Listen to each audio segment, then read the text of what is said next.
as I gravitated up into this light, there were colors I'd never seen in my life. They don't exist on this earth. It was just fascinating, and everything was all warm and absolutely beautiful. The light was just awesome, and it was like you felt this warmth, and I had no idea where I was going, what the process was. I ended up in the presence of a higher power. I'm here today with Robert Bear. Robert is the vice president and co founder of Spiritual Awakenings International. Robert's near death experiences shook him to the core. They occurred shortly after he boarded a plane in March of 2009. He had a massive heart attack and was deceased for approximately 45 minutes. His second NDE was for approximately 10 minutes. His NDEs were profiled in several TV shows, including I Survived, Beyond and Back, and he was a featured case study by author Deborah Diamond in her book Life After Near Death. Robert, thank you so much for being my guest today. I am so excited to hear about your story. Thank you for inviting me. Uh, I'm looking forward to speaking to your audience. It's a real pleasure and an honor to do that. Thank you. Well, the pleasure and the honor are all mine. And you had some profound experiences, multiple near death experiences. Take me back and tell me how this happened for you. First, you touched on this a little bit, but my background is basically that of someone who never believed in near death experiences or um, reincarnation or anything like that. And I had a long career, 23-year career as a California highway patrolman. I was a policeman, in which I had a lot of power. And this was in the Los Angeles area, San Francisco, Oakland area. I worked for the state of California, and it exposed me to a lot of different things in life that probably people don't normally experience on a daily basis like I did. I became very calloused.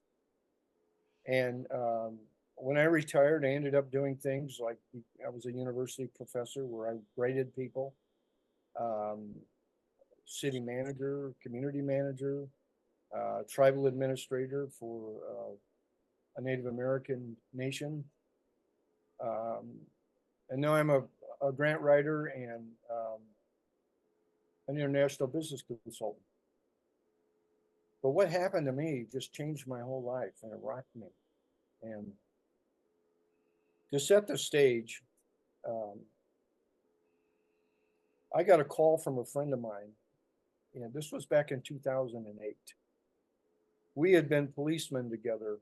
We started about the same time. This is when I worked for Santa Cruz Police Department, way back in that time period in the 60s. And we maintained our friendship all the years. And you can always tell you got a good friend when you haven't talked to somebody for a while and you pick up the phone and your conversation just kind of continues from the last time you talked to them.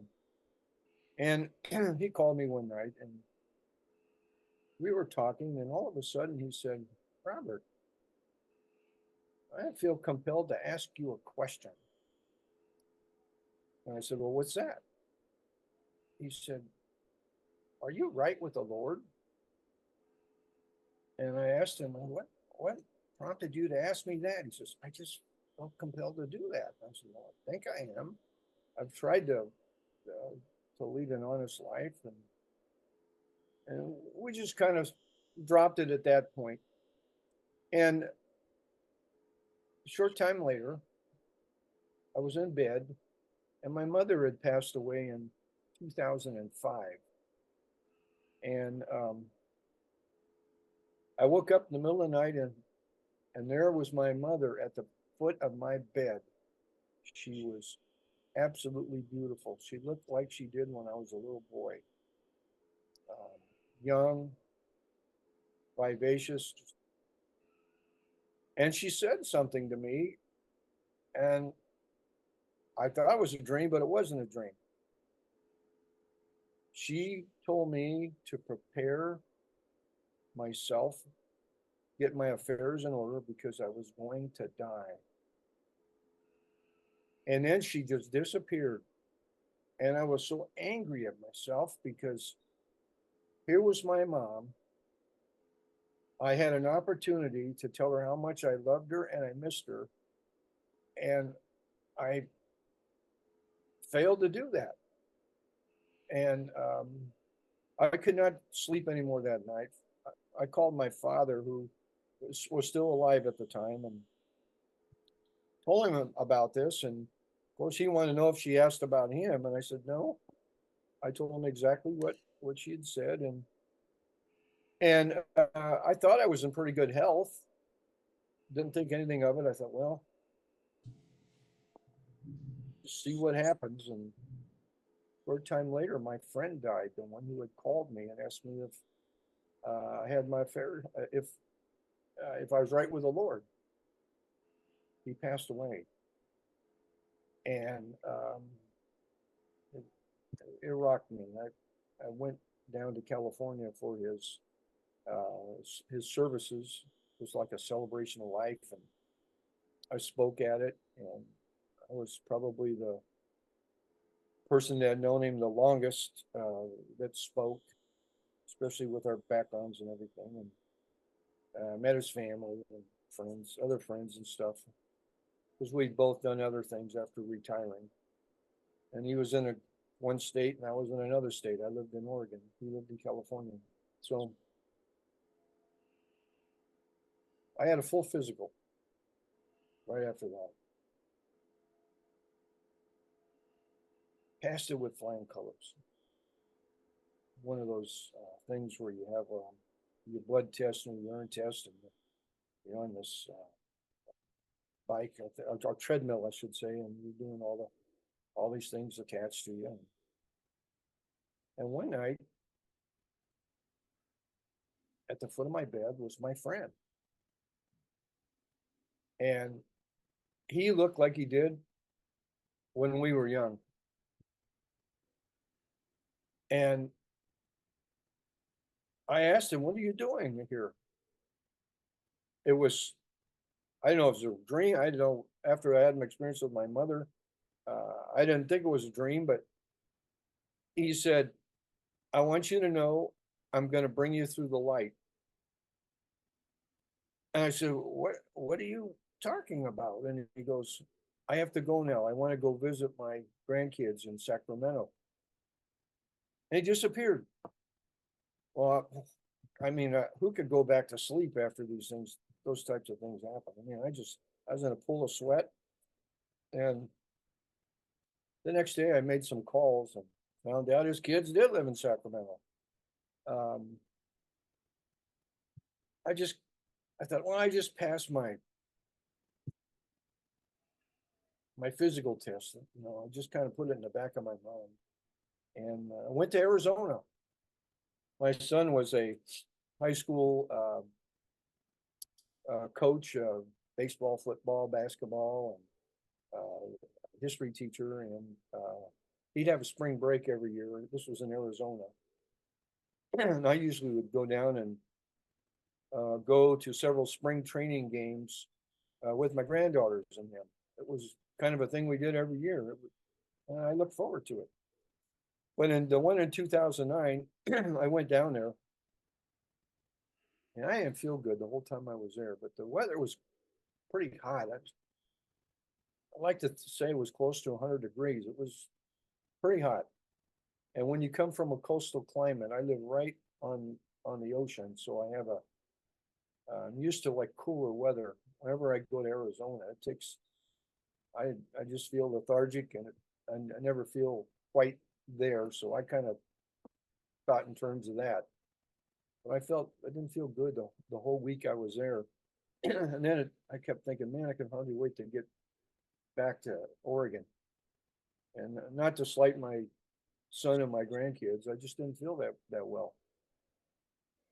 So he took me to the airport. We said our goodbyes, and I wasn't feeling good. And got in the terminal, and there was this long TSA line. thought, oh my gosh, how am I going to do this? I don't feel good. And I said, I know as soon as I get to Oregon, that cool air will hit me and I'll be back to normal. I John Wayne it, made it through the TSA line, and there was a little mini market in the terminal, and I bought some aspirins and took them there. It's probably a good thing I did. And went to the boarding area. Pardon me. And they decided to board our flight, so I walked into the plane. And as I was putting the stuff in an overhead bin, I dropped dead from a massive heart attack. And I don't remember one thing about my body from that point on. I was told there were a couple of off-duty firemen from the Pacific Northwest and a doctor that was on the plane that started to use a defibrillator on me and do CPR. And I don't remember anything about that. I gravitated into a light, and there was somebody, at least one person with me, or one soul. I felt the presence of something. And I like to think it was my friend, because if he told me he was going to do something, he'd do it. So as I gravitated up into this light, there were colors I'd never seen in my life. They don't exist on this earth. It was just fascinating, and everything was all warm and absolutely beautiful. The light was just awesome, and it was like you felt this warmth, and I had no idea where I was going, what the process was. I ended up in the presence of a higher power, and it was so humbling. I could not look at the higher power. It was totally just, that was the moment I knew something was up. And then I noticed there were all these different, probably souls. I don't know, it was like a big auditorium, but it wasn't an auditorium. Everywhere. And the higher power spoke to me. I don't know in what language. I think it was telepathic. Same thing with my friend and my mother, who came to me in dreams. I think they spoke to me telepathic too. But I basically was asked what good I had done in my life. And the next thing I know, off to my left, I had a life review. And it started from the day I was conceived until the day I died. And I saw everything in my life laid out. And not only could I feel my feelings again, I felt the feelings and the emotions of those I interacted with. And when you have a lot of power, like arrest people, or you fail them in their courses, or you fire people or whatever, sometimes you don't realize what you do to people. To me, it was a reckoning. And I saw myself in each life phase. And for example,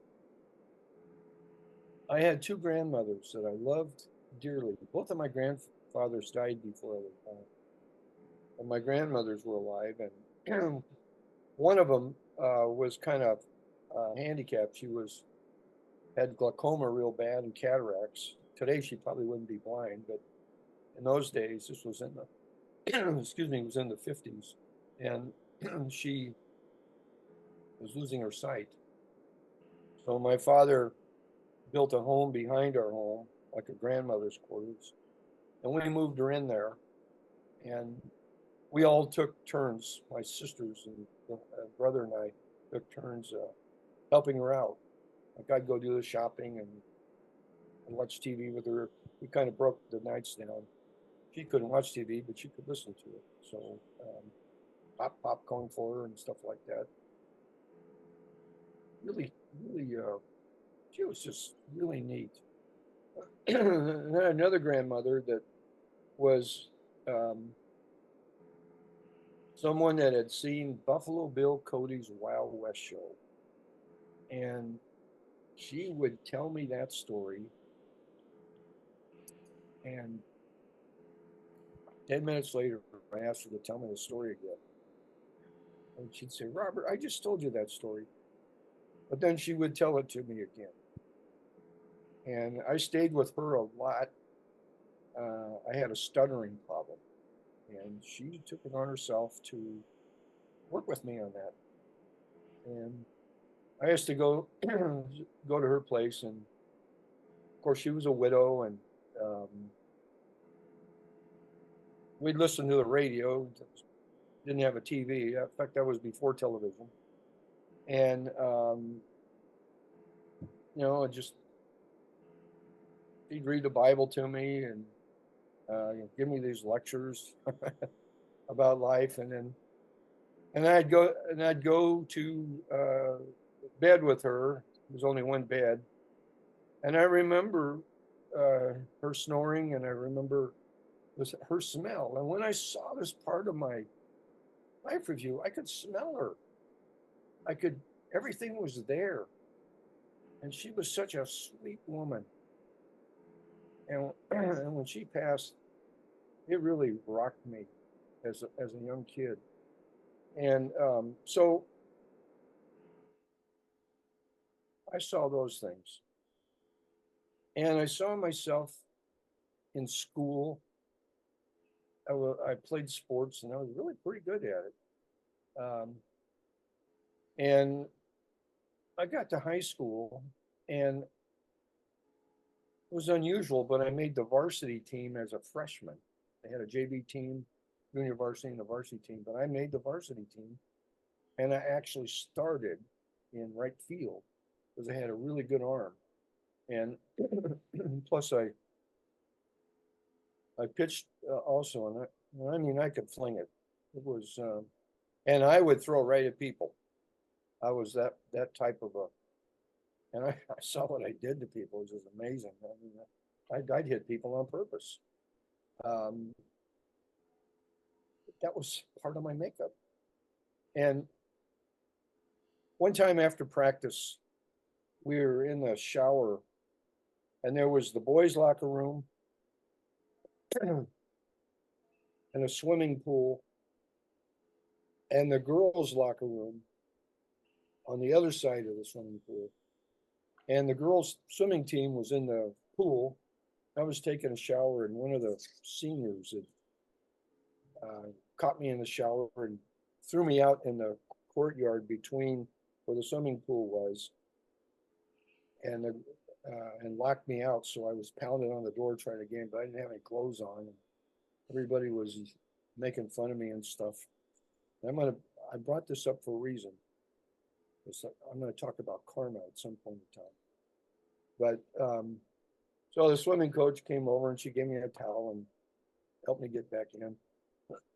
And it was really embarrassing, but just part of growing up, I guess. But I I spent a lot of time with my friends, not only playing sports, but in those days, it was we had like auto lab in school, and we used to work on our cars. I had some really nice cars, like '56 Chevy and an old Woody and trucks, and I had almost like a used car lot at my house. My mom always used to complain about it all the time. But my friends and I would go cruising. I grew up in the Santa Cruz area, and we go cruising Beach Street. It was a big deal. I mean, everybody went on Beach Street, and they were just cruising, and then we'd find somebody to go up on the North Coast and drag race with them. And I had a sister that was only about 10 months younger than me, My dad used to tell me she was my Irish twin. And she couldn't go on a date unless I was there. And I didn't want to be there. She didn't want to be there. But I had to be in the back seat. She had to be in the front seat. That's just the way my parents structured it. So I was always there. And I always asked this one girl from school to go with me. And I think she thought she was my girlfriend. And I didn't really want a girlfriend.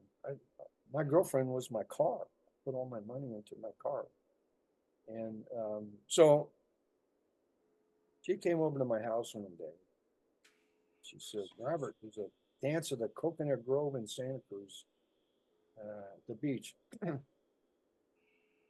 you take me to the dance tonight? And I said, I have plans for tonight. And she goes, what, is there another woman or something, or girl? And I said, no. I said, I'm going cruising with my friends. It's Saturday night. We're going to go do it. And she goes, well, can you take me? And I said, no, we don't take girls with us. And I would never take her because we would go up there and we would do these 100-mile-an-hour drag races up there. And I didn't want to subject anybody to that other than myself and my friends in case something bad happened.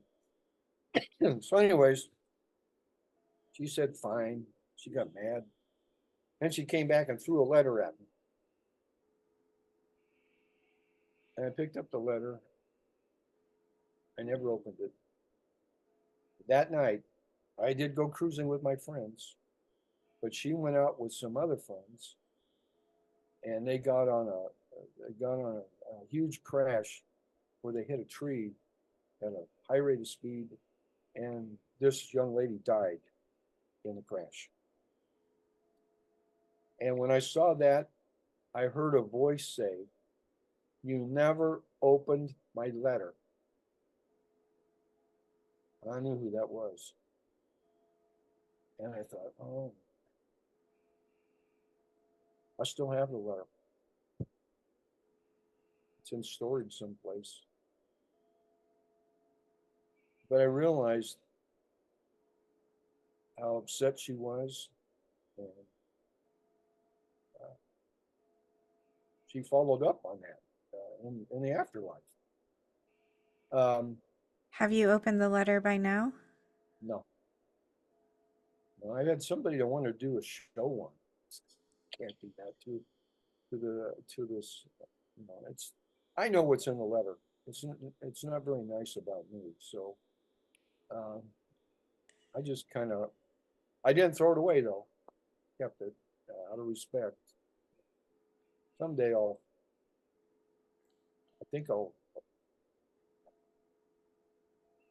find it and open it. I know it's in a box somewhere in my storage shed. But I just kept seeing things like that happen. And I used to cut school and go surfing and all the stuff that I did. My Woody, I'd put my homework on the seat, and my dog would stay in the car, and some girls that I knew would come and do my homework and take off, and of course they'd take my dog out so that she could go to the bathroom or whatever and put her back on my car. And I was kind of like one of those types of guys. And I just kind of happy-go-lucky type person. I love sports, and I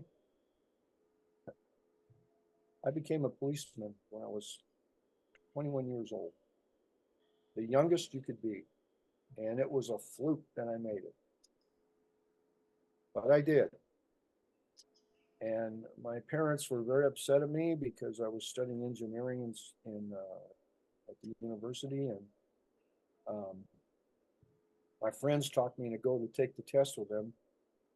There were 5 of us, and I ended up number 1 on the list. And I really didn't care about it, the job. because I was going to work in my family's business. And my parents got very upset at me. When, matter of fact, when my mother got the letter from the police department, the letter came and she confronted me when I got home, and she says, "What's this letter from the police department about?" She thought maybe I had a warrant or something, because I was always getting in trouble for exhibition of speed or drag racing or something like that. She says, "What's this all about?" And I said, "I don't know." I opened it up, and then when she found out, she was kind of relieved that I wasn't in trouble, but then she said, "What are you doing that for?" And I said, "Well," so I went and took the oral test. I ended up number one out of 100 people. So got the job as a policeman. And I told my folks I was only going to do it for a year or two. 23 years later, I just became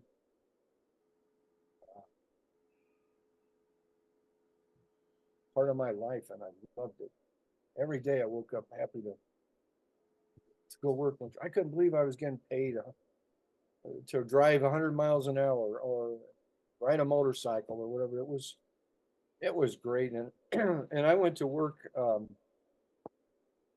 for the police department, and after a year I'd taken a test for the highway patrol, and they called my number, and I went there. And this was during the Vietnam War, and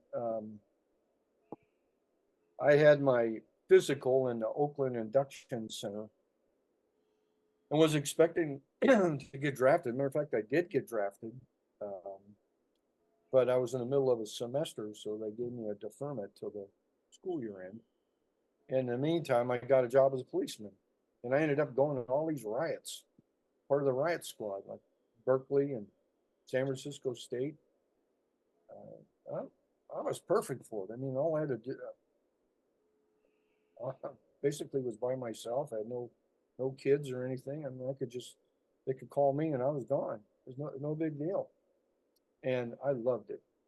And I saw myself in my life review. And I was really very upset at some of the things I saw. One thing I'll talk about. When I went to work for the Highway Patrol, they sent me to, my first assignment was South Los Angeles, which was Watts. And this was right after the Watts riots. So, yeah, it was like a war zone. I mean, that's all I can explain. It was like that. And having a blonde-haired, blue-eyed, being a blonde-haired, blue-eyed policeman is probably not a good idea down there, but I did it. And every night it was like a walk on the wild side. And I just thrived on that. And it was not uncommon to make a stop, and there'd be rifles pointing at you. And there was gunfire going off all over the place. And one night, we were arresting somebody. I was with another guy, and heard some gunshots go off. And the guy we were arresting saying, "Hey, those things are close." This was one of the guy we were arresting. And we said, "Yeah, they are." So we threw him in the car, and next thing I know, there's some guy running towards me with a rifle. And I yelled at him to stop, to halt. He just kept coming. And I don't know what made me do this, but I probably would have been justified in taking some sort of action. But he came up to me and he goes, I just shot some warning shots, and I saw you guys. Somebody just robbed him. And when I saw that part of my life review, I heard a voice say, "Thank you for not shooting me." That had to be the guy. And I was seeing all these things happen. Just some of I delivered a baby when I was working. It was one of the greatest things I did as a policeman. And it was so easy. But this lady was trying to drive herself to the hospital and smashed somebody in the intersection. And and a hamburger stand, about to eat my hot dog with another policeman. We were ordering hot dogs. And there was this crash right in front of us, and I thought, oh, I'll have to eat this later. Went over there, and I told him I'd take care of the victims, and you know, he could take care of the traffic. And this lady told me she couldn't wait. She was going to have a baby. And I thought, oh my gosh, I'm going to have to do something here. And so it was, there were bench seats. The old cars had bench seats. There were no bucket seats. Most of the old ones have bench seats. And she was on a bench seat. And it was her 7th child. So, I mean, it came out pretty fast. And it was really kind of neat. I held it and, you know, put it on her chest, and the ambulance came, and she never should have tried to drive herself to the hospital, but she probably didn't have the finances to take a cab or something. I don't know, but I checked on her later on, and everything was great. I felt really good about that. But I mean, my whole career, it was exciting. The stuff that happened, I got to relive it all over, and there was some bad things too, like shootings, and your friends died while you were working. And as I was feeling the things that were going on, something was fidgeting off on my right. And it was getting my attention. I still couldn't look at the higher power. Higher power was there. I mean, locked in. And still couldn't look, but I looked over to the right. And my dog Scooter passed away in 2001. And her and I were inseparable. She went everywhere with me. And when she passed away, it bothered me. It still bothers me today. She was such a great friend and pet. Well, I looked over to the right, and there was Scooter. And I thought, I can't believe where I am, what I'm seeing, and there's my dog. She could not come to me, but she was happy to see me. And it's just something that stood out in my mind. And I would keep looking at her to make sure she was still there. She stayed there the whole time. And so, I mean, I got to fall in love again. I got to go through the birth of my children again. Go through some good times and some bad times. One of the other things that I talk about periodically is something that happened.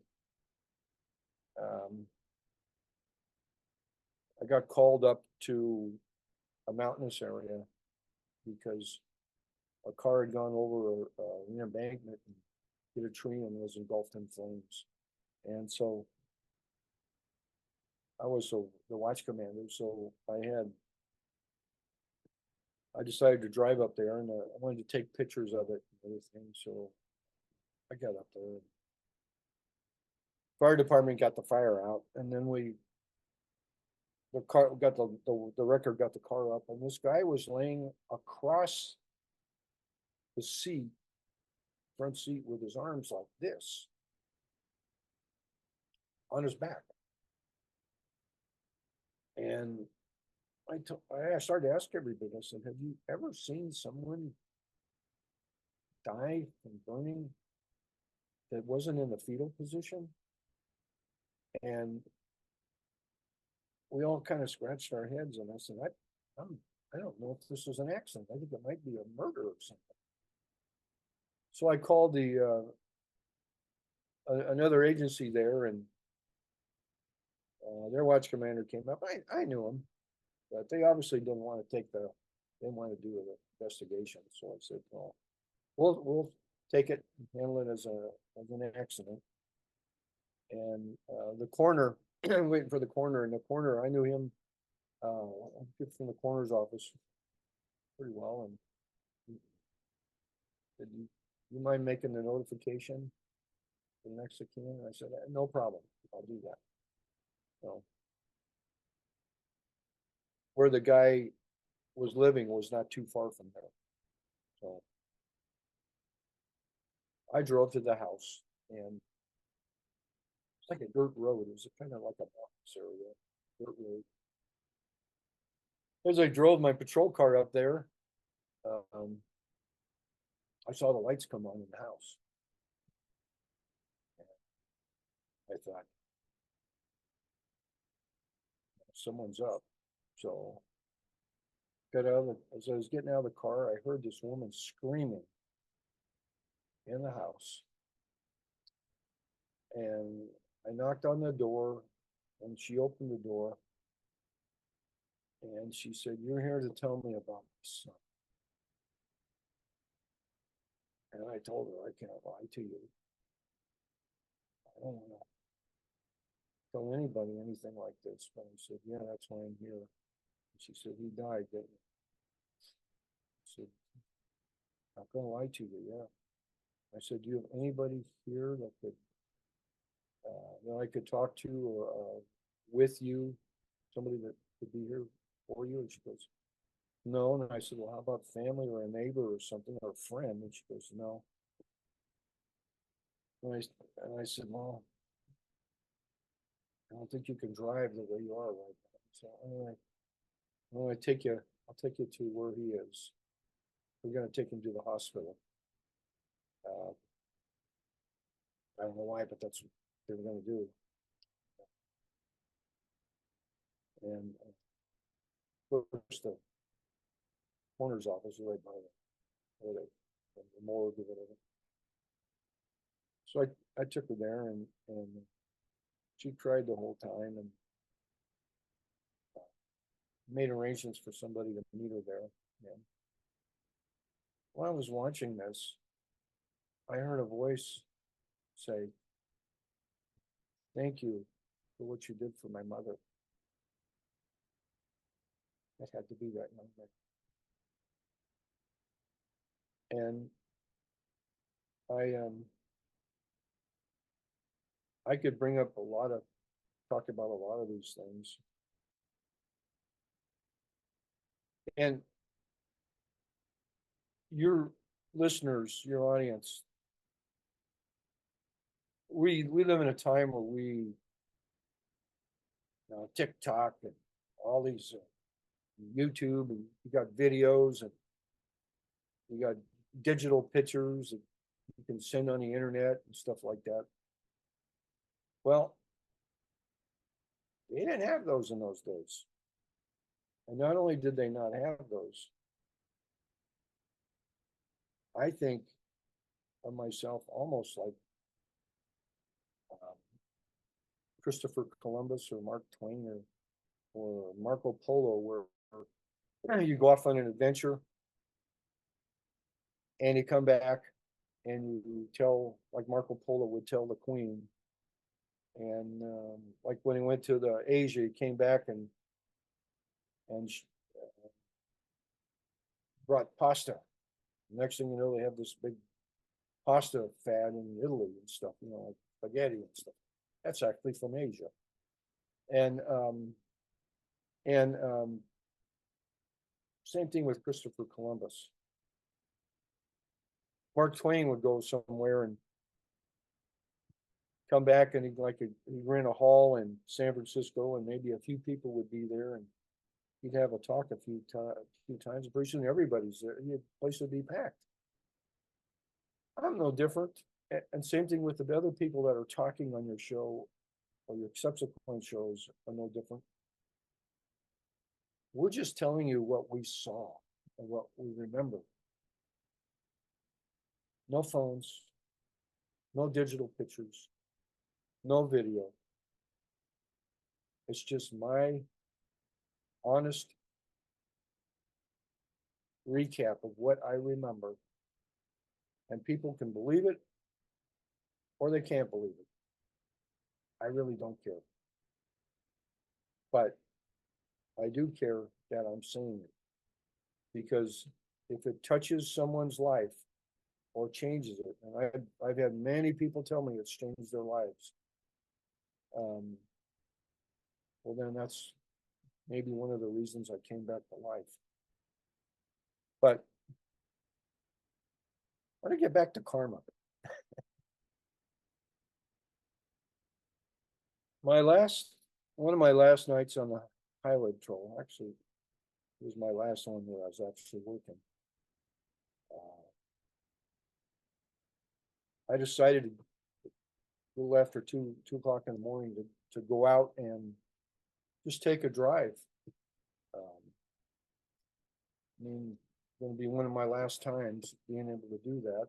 And I'm driving down the road. And as a watch commander, well, they didn't want you to get tied up with an arrest or anything in case something big happened and you had to go take pictures or help some, go do something that requires a supervisor.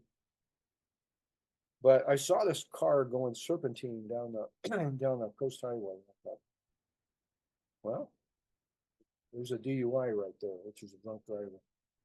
And so I called the adjacent beat unit. I said, I'm about ready to make a stop. Can you meet me in such and such? I'm gonna try and get this guy pulled over. And the way he's driving, he has to be drunk, or at least drinking. So I pulled the guy over, walked up to the driver's window, and when he rolled down the window, the alcohol was reeking from within his car.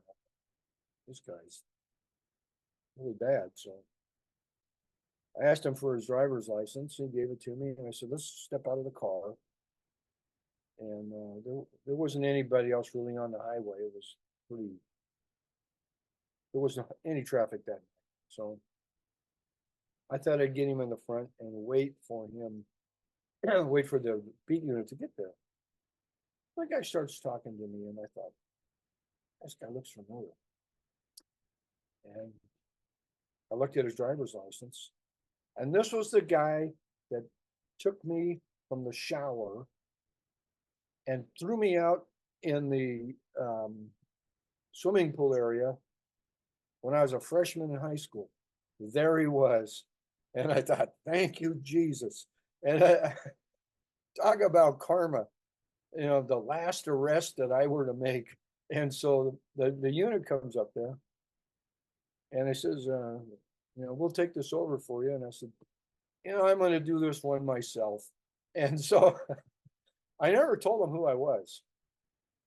I put him in, gave him some tests, put him in a car, and I said, you guys can meet me down at the jail.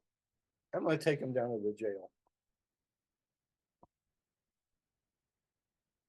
He cried all the way from the time he was in the back of the patrol car till he got to the jail, accuses me of ruining his marriage, all these other things. And I thought, I believe in karma now. It was just like, can you believe, what are the odds of that happening? And I never told him. He ended up testing 0.25 or something like that. It was really high. So he probably didn't even remember. But he kept saying, you look familiar, look familiar. And he saw my name tag and stuff, but I don't even know if he could focus on it. So I just wanted to say that because that was karma. That's a really great story. That is a good story. So anyways, I had a lot of good things happen. I was telling my father about this when I was released from the hospital. And I'm telling you, I was telling my dad about my life review, and I mentioned to him about seeing him and my mother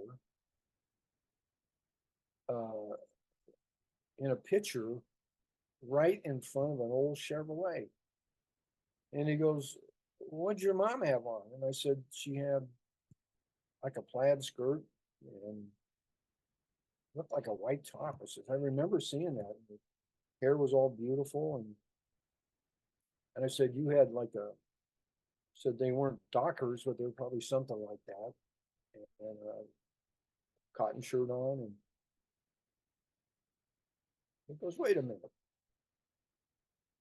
So he went into another room, and I could hear him going through a box and stuff. And he pulled out this picture that I had never seen before in my life. And he goes, "Is this what you saw?" And I said, "Exactly." He goes, that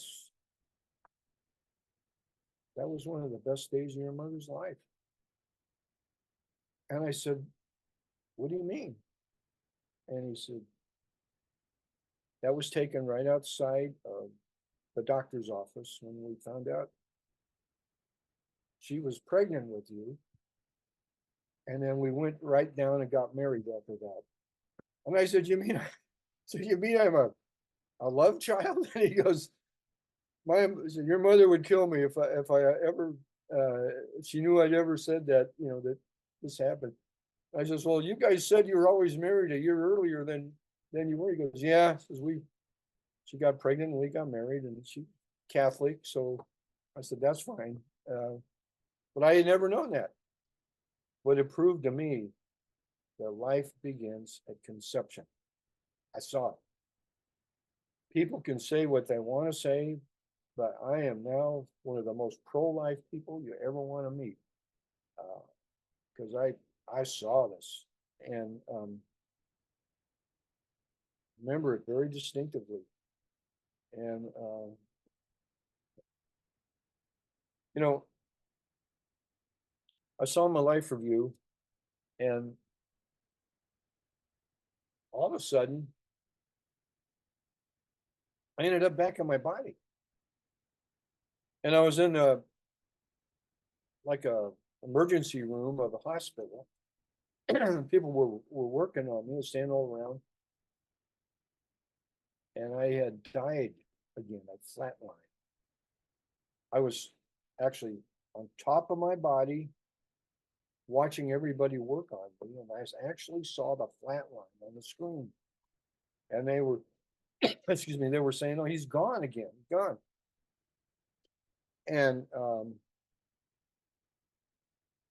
was watching them, and then something else was happening in another part of the hospital.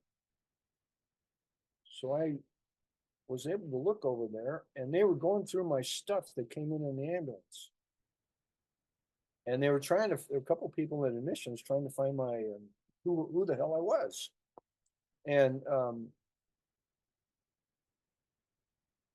lot of policemen carry two wallets.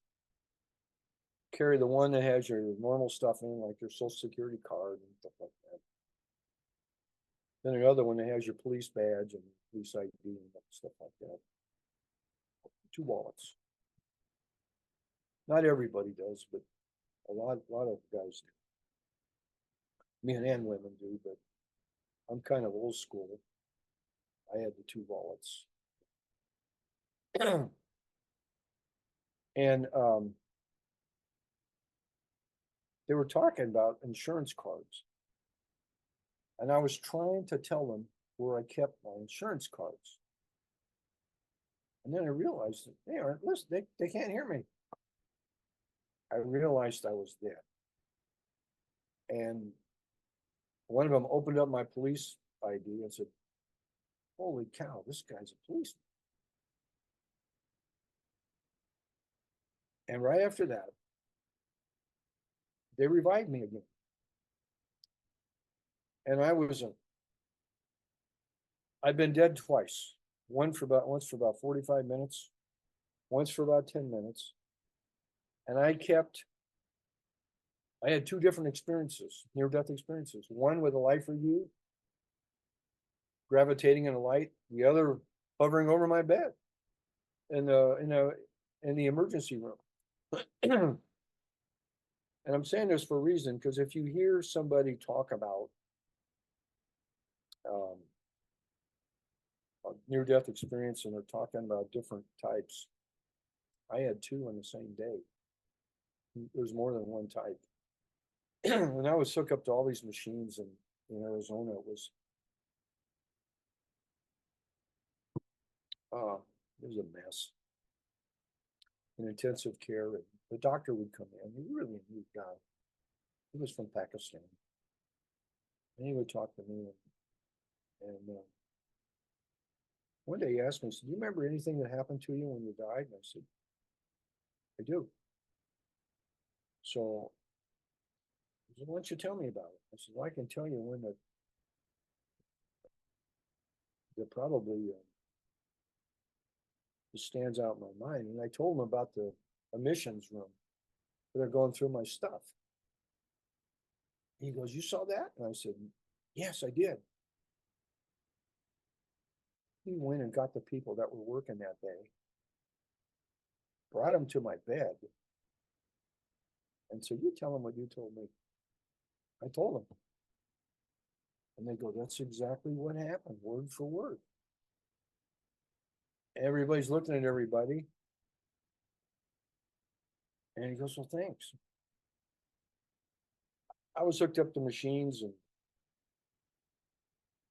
I told him, my kids were able to see me, son and my daughter.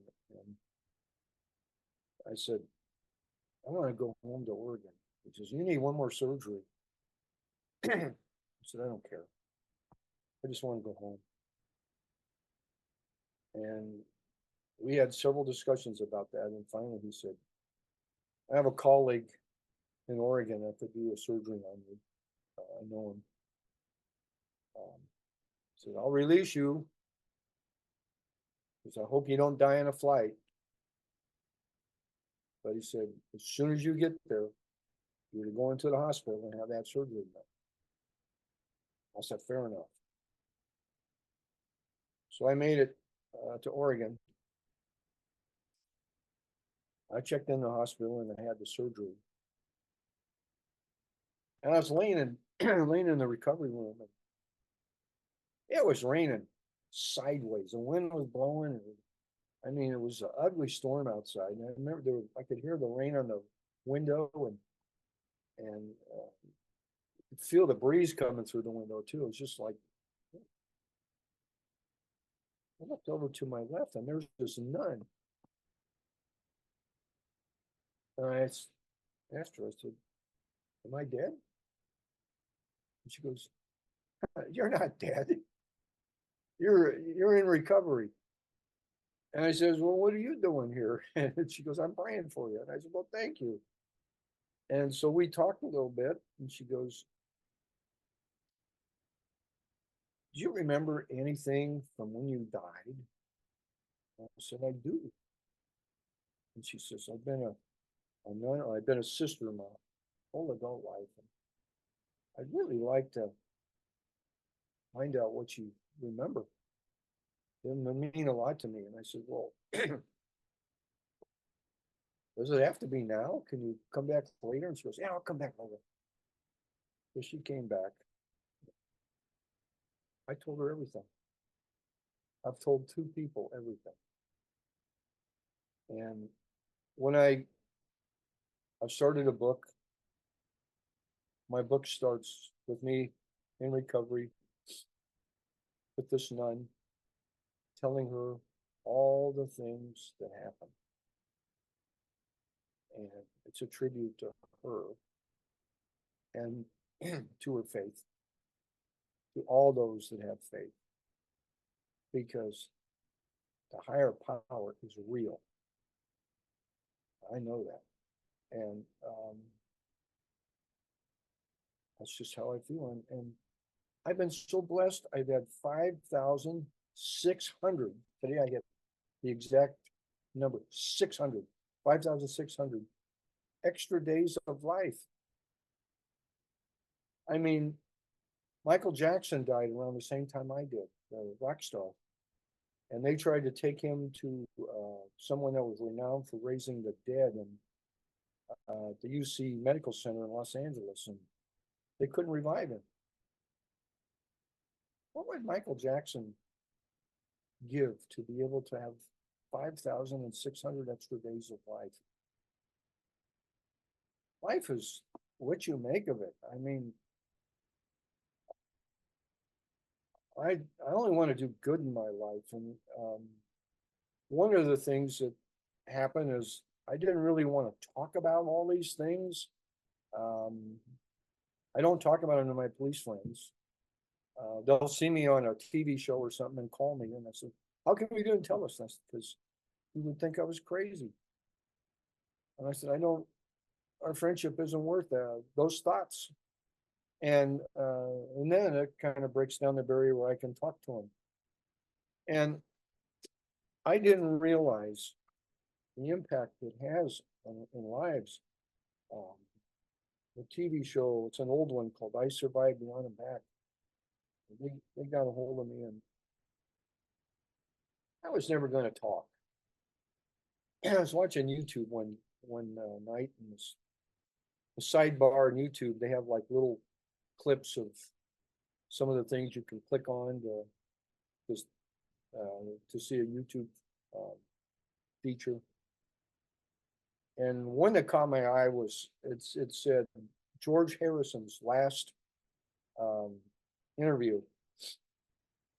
And I was a big Beatles fan. I went to the last Beatles concert in Candlestick Park, San Francisco, 1966. I went to the University of San Francisco. I remember it too. I mean, I'm not one of those guys that took drugs and stuff. I remember everything about the 60s. And so I saw this thing and I thought, I'm going to click on that. So I clicked on that. And your audience, all they got to do is click on it. There's first 4 or 5 minutes, he lays it all out. Here's one of the richest men in the world, most famous, most successful. And when it comes time to realize he's not going to be around much longer, he starts thinking about what's going to happen to him when he dies. And maybe he was after the wrong things in life. Women, drugs, money, you name it. I came back from my near death totally changed. I never want to be the boss again, ever. Never. I won't do it.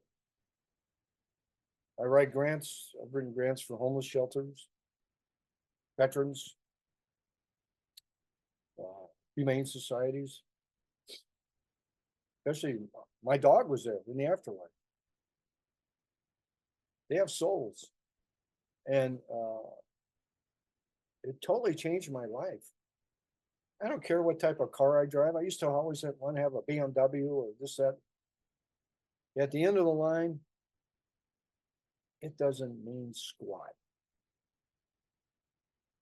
What's going to count is what's in your heart and how you treat people. And I've talked past the allotted time you've given me. I apologize for that. I could keep going on. No, don't apologize. I've enjoyed this very much. Your story is miraculous. It's beautiful and profound and does help so many. And I want to thank you for sharing it. If my viewers wanted to reach out to you, would that be okay? Yeah, here's I'm going to answer that this way. When I started when I went on that TV show, and I get flooded with requests, and I did every one that I could. Haven't been able to do them all, and I became a board member of an organization in which Dr. Yvonne Cason was also a board member. And one day she called me and she said, let's run for president and vice president as a slate. So I said, okay, I'll do it. And I have a corporate background and she has the medical background, and I've learned a lot from that one. And so we were elected, and I had a download. I get these downloads. It's phenomenal what's happened to me. Like,